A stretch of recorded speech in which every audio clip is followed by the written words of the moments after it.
gabi lang nakita.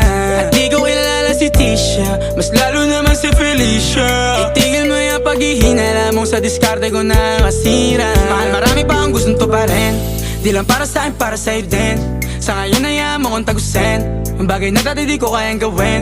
Di mo mabigyan ng agarang singsing, ituro mo kung saan mo gusto dadalhin. Maintindihan mo sana yung ginagawa ko ay hindi nila kayang gawin. Pag dalawa tayo magkasama parang Rocky at Riri, kahit ano pang sabihin nila sa atin ay wala akong lihim. Sa'yo baby masyadong totoo, kahit hindi mo maintindihan mga dala kong problems. That's alright babe, sana makita mo lang na hindi ako nonsense. Before I let you go, can I get a kiss goodnight baby? Dahilan na ikaw, kung ba't di naligaw, tanong kung may chance maybe.